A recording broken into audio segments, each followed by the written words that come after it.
आप देख रहे हैं अल्फा डिफेंस हिंदी में आपका स्वागत है। आज के इस वीडियो में हम लोग बात करेंगे लद्दाख में डिप्लॉय होने वाले भारतीय आर्म ड्रोन्स के बारे में। रिपोर्ट्स के हिसाब से भारतीय थल सेना इजराइल से 4 heron TP arm drones lease पर लेने वाली है, जिनमें से पहले 2 ड्रोन्स भारतीय थल सेना को आने वाले कुछ हफ्तों में मिल जाएंगे और बाकी 2 ड्रोन्स लगभग 3 महीने के अंतराल के बाद में भारतीय थल सेना को डिलीवर किए जाएंगे। इंटरेस्टिंग चीज ये है कि ये हेरॉन टीपी ड्रोन्स भारतीय थल सेना के पहले आर्म ड्रोन्स होने वाले हैं, यानी कि इससे पहले भारतीय थल सेना के पास में जो ड्रोन्स थे वो आर्म्ड नहीं थे, यानी कि वो किसी भी प्रकार का हथियार कैरी नहीं करते थे। अभी तक के भारतीय थल सेना के ड्रोन्स केवल सर्वेलेंस मिशंस करने में सक्षम थे, लेकिन हेरॉन टीपी आ जाने से भारतीय थल सेना की कैपेबिलिटीज में काफी ज्यादा बढ़ोतरी होने वाली है।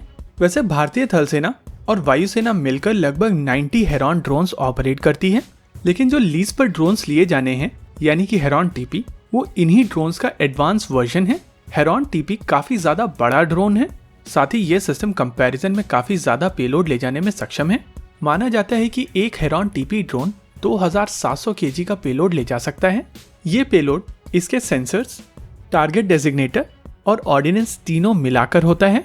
इस आर्म ड्रोन एक्विजिशन के बाद में भारतीय सेना की स्पॉटर टू शूटर साइकिल काफी ज्यादा छोटी हो जाएगी। आइए समझते हैं स्पॉटर टू शूटर साइकिल को एक एग्जाम्पल की मदद से। मान लीजिए कि लद्दाख के इलाके में आपको चाइनीज आर्मी का एक मूवमेंट दिखाई देता है। आज की तारीख में यह मूवमेंट हेरॉन ड्रोन से कैप्चर किया जाएगा, यानी कि हेरॉन ड्रोन द्वारा स्पॉट किया जाएगा, जिसके बाद शूटर साइकिल में या तो कोई फाइटर जेट या फिर अटैक हेलीकॉप्टर होगा। ये एसेट्स पहले उस इलाके में जाएंगे, उसके बाद वार्निंग दी जाएगी और जरूरत पड़ने पर ये एसेट उनके ऊपर फायर कर सकते हैं। लेकिन इस पूरी साइकिल में काफी ज्यादा समय लगने वाला है और इस समय का फायदा उठाकर जो चाइनीज आर्मी की तरफ से एडवांसमेंट हुई है वो उनको एक टैक्टिकल एडवांटेज देगी। लेकिन हेरॉन टीपी जैसे ड्रोन्स आ जाने के बाद में भारतीय थल सेना को एक अलग तरीके की कैपेबिलिटी मिलने वाली है। ये ड्रोन सर्वेलेंस के साथ साथ अटैक करने में सक्षम होते हैं और इसी वजह से इन ड्रोन्स की मदद से पहले वार्निंग और बाद में ग्राउंड अटैक दोनों रोल किए जा सकते हैं। Medium altitude long endurance drones का सबसे बड़ा फायदा इनकी फ्लाइट एंड्योरेंस है।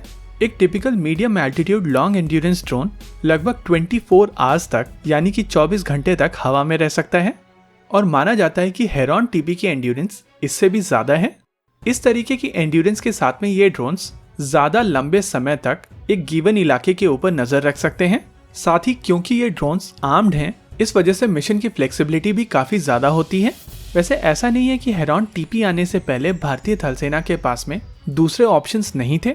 जैसा कि वीडियो की शुरुआत में हम लोगों ने आपको बताया था कि भारतीय थल सेना और वायुसेना के पास में लगभग 90 हेरॉन ड्रोन्स हैं, लेकिन ये ड्रोन्स आर्म्ड नहीं हैं, यानी कि बेसलाइन ड्रोन किसी भी प्रकार के हथियार कैरी नहीं करते हैं। लेकिन चाइना के साथ जब भारत का स्टैंड ऑफ शुरू हुआ था, तब प्रोजेक्ट चीता के तहत भारतीय सेनाओं के 90 हेरॉन ड्रोन्स को अपग्रेड करने की बात शुरू हुई थी। इस प्रोजेक्ट को कहा जा रहा था प्रोजेक्ट चीता।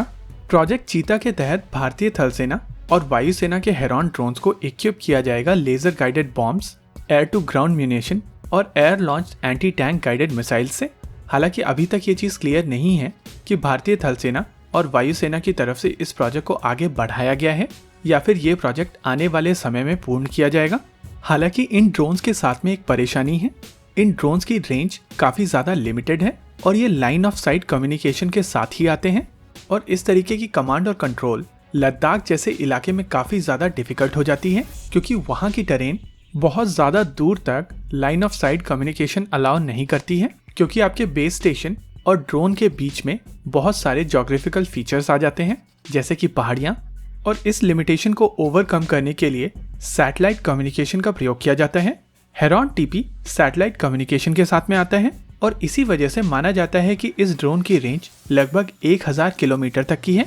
बेसलाइन हेरॉन ड्रोन केवल 250 केजी का पेलोड कैरी कर सकता है और इस पेलोड में वेपन के साथ साथ thermographic camera, airborne ground surveillance system या दूसरे इलेक्ट्रो ऑप्टिकल सेंसर्स हो सकते हैं। लेकिन heron TP baseline heron drone से लगभग 10 गुना ज्यादा वजन कैरी करने में सक्षम है और इसी वजह से इन ड्रोन्स के आ जाने के बाद में भारतीय सेनाओं की क्षमता में काफी ज्यादा बढ़ोतरी होने वाली है। हालांकि ये ड्रोन्स लीज पर लिए जा रहे हैं और इन ड्रोन्स की लीज ड्यूरेशन 3 साल की है, लेकिन अग्रीमेंट के हिसाब से भारतीय सेना इस लीज ड्यूरेशन को 2 साल से बढ़ा सकती है, यानी कि टोटल लीज ड्यूरेशन 5 साल तक जा सकती है। और इसी वजह से अगर आप इस प्लान को समझने की कोशिश करेंगे तो समझ में आएगा कि भारतीय सेना की तरफ से अपनी ऑपरेशनल रिक्वायरमेंट को पूर्ण करते हुए देश में बनने वाले सिस्टम्स के लिए जगह बनाकर रखी हुई है, जो कि एक काफी बेहतरीन स्ट्रेटेजिक प्लानिंग मानी जा सकती है। इसी के साथ आज के इस वीडियो में रखते हैं केवल इतना ही।